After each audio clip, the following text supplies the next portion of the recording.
Nous lisons dans 1 Jean 2, 15, 16. N'aimez pas le monde, ni les choses qui sont dans le monde. Si quelqu'un aime le monde, l'amour du Père n'est pas en lui. Car tout ce qui est dans le monde, la convoitise de la chair, la convoitise des yeux et l'orgueil de la vie ne vient pas du Père, mais vient du monde. Nous devons être des sacrifices vivants pour Dieu, au sens pratique. Romains 12, 2 nous aide à comprendre. Nous sommes un sacrifice vivant pour Dieu en ne nous conformant pas à ce monde.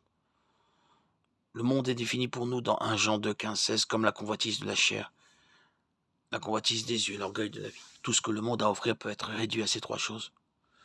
La convoitise de la chair comprend tout ce qui plaît nos appétits et implique des désirs excessifs de nourriture, de boissons, de sexe et de tout ce qui satisfait les besoins physiques. La convoitise des yeux implique principalement le matérialisme, la convoitise de tout ce que nous voyons, que nous n'avons pas, et l'envie de ceux qui ont ce que nous voulons.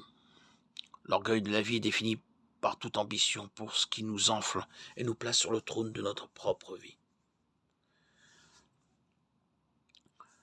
Comment les croyants ne peuvent-ils pas se conformer au monde en étant transformés par le renouvellement de l'intelligence?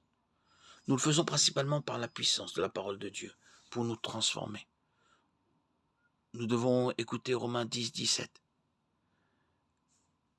Ainsi la foi vient de ce qu'on entend et ce qu'on entend vient de la parole de Christ. Lire Apocalypse 1, 3. Heureux celui qui lit les paroles de la prophétie, heureux ceux qui l'entendent et qui gardent ce qui est écrit car le temps est proche. Étudiez Actes 17, 11. Or, ces Juifs étaient plus nobles que ceux de Thessalonique. Ils reçurent la parole avec beaucoup d'empressement. Et ils examinaient chaque jour les Écritures pour voir si ce qu'on leur disait était exact. Ils doivent mémoriser le psaume 119, 9, 11. Comment un jeune homme peut-il garder pur son chemin? En le gardant selon ta parole. De tout mon cœur je te cherche, que je ne m'écarte pas de tes commandements. J'ai gardé ta parole dans mon cœur afin que je ne pêche pas contre toi. La parole de Dieu administrée dans nos cœurs par le Saint-Esprit est la seule puissance sur terre qui peut nous transformer de la mondanité à la vraie spiritualité. En fait, c'est tout ce dont nous avons besoin pour être accomplis et propres à toute bonne œuvre. De Timothée 3,16. Le résultat est que nous serons capables de discerner quelle est la volonté de Dieu, sa volonté bonne, agréable et parfaite. Romains 12, 2. C'est la volonté de Dieu que chaque croyant soit un sacrifice vivant pour Jésus-Christ. Mais lorsque Christ est apparu comme souverain sacrificateur des biens à venir, c'est alors qu'il a traversé le tabernacle plus grand et plus parfait, qui n'est pas construit de main d'homme, c'est-à-dire qui n'est pas de cette création, qu'il est entré une fois pour toutes dans le sanctuaire, non avec le sang des boucs et des veaux, mais avec son propre sang, obtenant ainsi une rédemption éternelle. Hébreux 9, 11, 12.